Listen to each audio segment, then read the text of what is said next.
Selanjutnya, saudara, penipu tiket Coldplay ditangkap.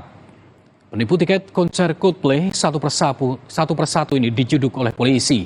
Terbaru, polisi menangkap 2 pelaku komplotan penipu tiket konser Coldplay modus just tip di Sulawesi Selatan. Bukunya mana? Tidak ada buku. Tidak ada pribadi saja ini, Pak. Ya apa-apa, pribadi kamu ambil. Kami dulu bekerja itu. Polisi kembali menangkap 2 anggota komplotan pelaku penipuan tiket konser Coldplay modus just tip.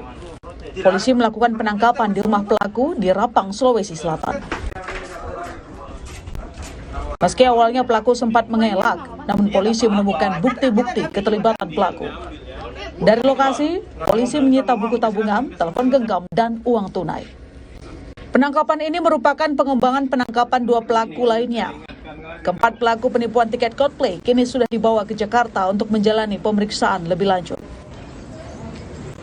Opsional Subdit Cyber Direktorat Reskrimsus Polda Metro Jaya berhasil melakukan pengembangan dan berhasil menangkap 2 orang pelaku. Jadi total keseluruhan ada 4 orang pelaku yang kita diamankan berikut dengan barang bukti. Untuk tempat tersangka bersama tim telah tiba di Jakarta dan akan dibawa ke Polda Metro Jaya untuk dilakukan pemeriksaan. Polisi gencar melakukan penangkapan pelaku penipuan tiket konser Coldplay.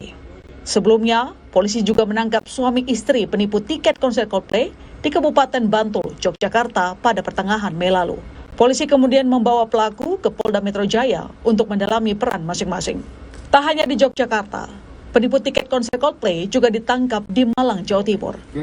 Ketiganya merupakan ibu, anak, dan calon menantu.